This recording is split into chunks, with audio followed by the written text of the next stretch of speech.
continuing with our misadventures, let's call it that, in and then after the communist days, following the local tycoon, maybe we should say smaller tycoon. I mean, if we place him against Elon Musk, that's a crazy character.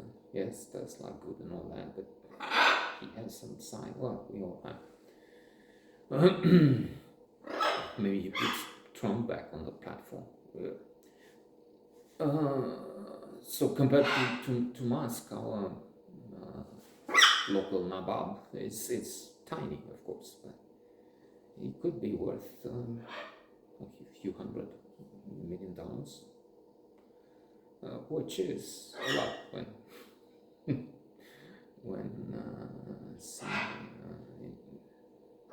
in local terms, and especially I would say thinking that he made it. His story would be worth a mini series. We're giving him that on Netflix, HBO, but so, because he climbed the ladder himself. He had a vicious side, and let's get to that after pampering him so much and praising him as if we're expecting some plum captain of his yacht or something. He could be cynical. So we reached the stage after 1919, doing some distribution, doing some small deals, when he is busy, he's getting busier, but he's also affluent. Thinking 94, 5, 6, thereabouts. He has an SUV which is massive. I mean, it's like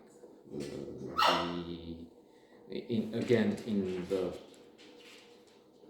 small land here, and then just coming out of communism, still a lot of poverty. I mean, we're still behind so many advanced economies, clearly, by a long shot. But then it was even worse, a bigger difference. It's like that yacht of Bezos, that for which they had to dismantle bridge or they were thinking, I don't know what they did in the end, in Holland. So it was made here, but then to get it to the sea, how do we do it? Because we have this bridge on the way, and the boat is too big for the bridge, which is huge. So an SUV, an Opel Monterey, I think it was. So something unique, something massive again, Titanic. And Aspirator de Femelle. Crushing impression on women. So one thing we did, we went out with that, and we just go ahead and try and pick out girls. That's all. That's under sexism and maybe even harassment. Even if it wasn't, I mean, in the context of today, of course, you're not allowed to do anything to ask to do. But that's what we did. We asked, can we talk? And then, well, the important number, many refused, most. Still 8 out of 10, 9 out of 10 would say no. But then 10% would say yes, and more in facing this. But then, so that was one thing. We would go in city and blocked, and then a bus station or something. Can we give you a ride? You want to have a drink at Le Club? So he had access, he was a member of the club, which was open then. It was for the elite. They wouldn't accept people in without a membership or being requested. And they wouldn't have somebody a member unless vetted, recommended. So it was for very few. And then it was part of the French village, something that also in a connection with Sofitel. It's a French project. It was for expats and the wealthiest people. And we had one girl, two girls, in fact, his date and mine would swim naked in the pool after hours. I mean, it would close at 10 in the evening, maybe 11, and somehow he paid some more and allowed us to stay a bit more, not hours or the whole night, just 15 minutes, something like that. And they jumped in the pool naked because of the fun and because they didn't have swimming suits with them. It was meant as an evening out for some drinks or something. So there was this accidental encounter and encounters which would lead to something, indeed something special at one point. I think I'm coming to that even in this episode.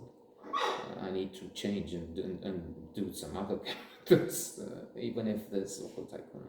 Besides, I'm coming to the climax of all climaxes, meeting Miss Romania. So what do I do then if I'm giving him 12 episodes and I have to give her 320? 2,000 in terms of importance. We need to finish before somebody comes in and finds us misbehaving on tape. Then I mentioned there will be calls, so he's busy amassing this fortune, making calls, building up this business, and at the same time I'm wasting my time.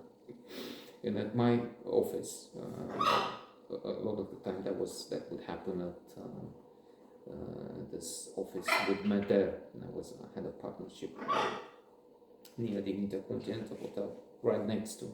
Was like 20 meters. And I mentioned, I said, I call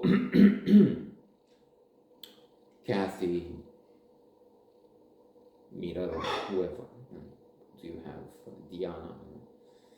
And then in the evening, we would go to the club, and some other few of the office was one thing. Also have some drinks, special, exclusive places, expensive, biggest car, and all this.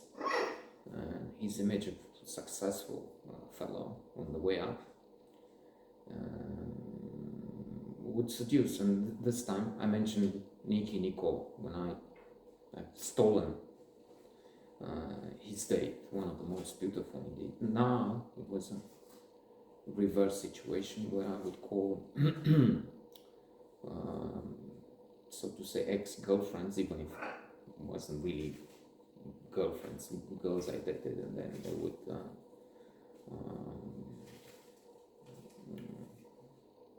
go along with his proposals, let's say.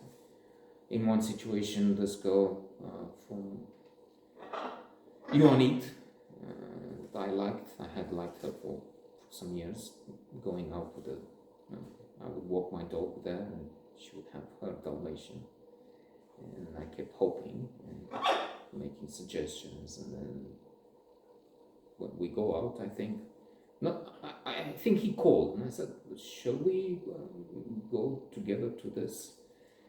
Maybe my stupidity thinking, okay, let's go to the group, and she will be more keen to say yes to me after going to this special place where I don't have access on my own, and she would prefer Daniel to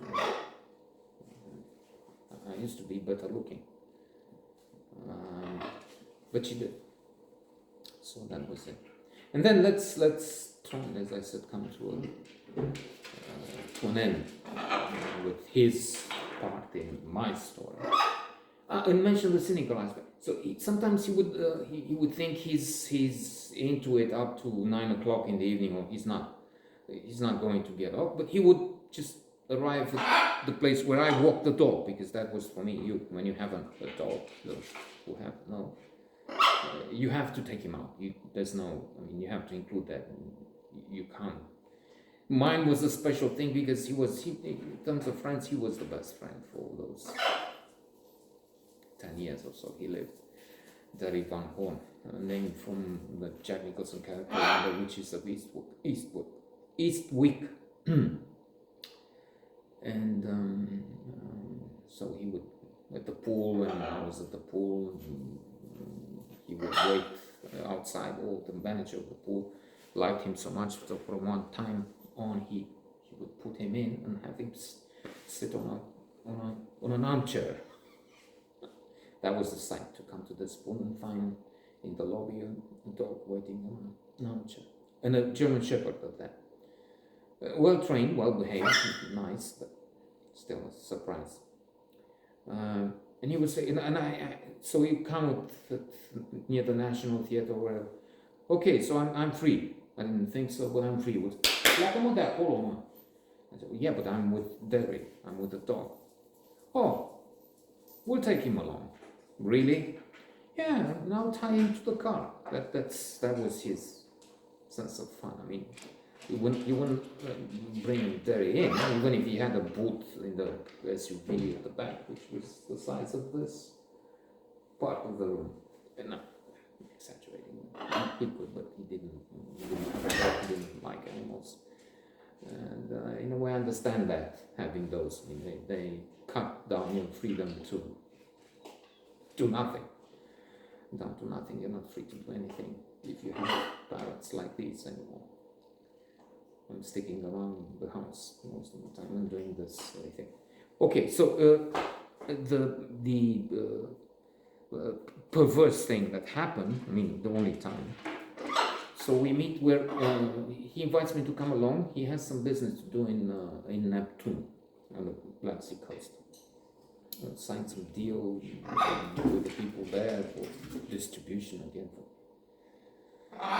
So we're staying at Neptune, in the Hotel Neptune, I think it was.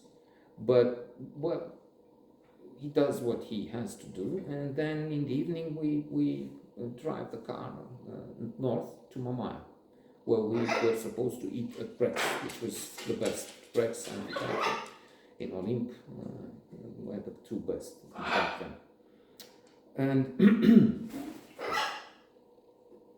in fact, we had done the business at Amphitheatre years before, when we first met each other, started. He was an apprentice. I was his teacher, and I was just a sidekick. Anyway, somewhere in the north, in Mamaia, maybe, or Constanza, we meet this woman. And she accepts date dinner out. She comes with us to have dinner at the Rex Hotel, and we laugh. We're joking, but then something else happens, and I'm leaving this for tomorrow because I need to wrap this up, and I realize it will not finish in a minute or so, and instead of making this a half an hour long video, and even then maybe not finish the mini story here, let's leave it for tomorrow.